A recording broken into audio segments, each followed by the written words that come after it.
Hey guys, this is TJ with American Renovation. Today we're going to discuss the difference between a drill and a driver. Alright guys, the reason we're making this video is because I went to a client's house and there was a screw in the wall and he was using a drill to take out the screw when he really needed an impact driver to take out the screw, and the reason is going to be explained in this video. So the purpose of a drill is to drill. As you can see,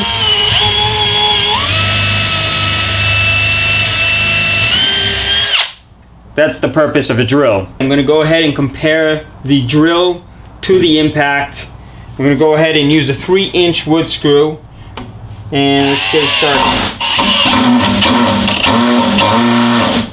As you can see, it's not going in. Let's go ahead and try the same thing with the impact. Here's our 3-inch screw, and let's go to town.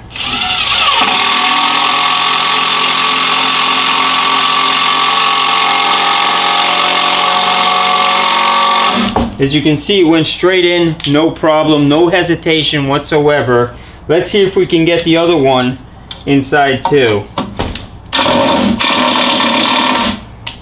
Nope.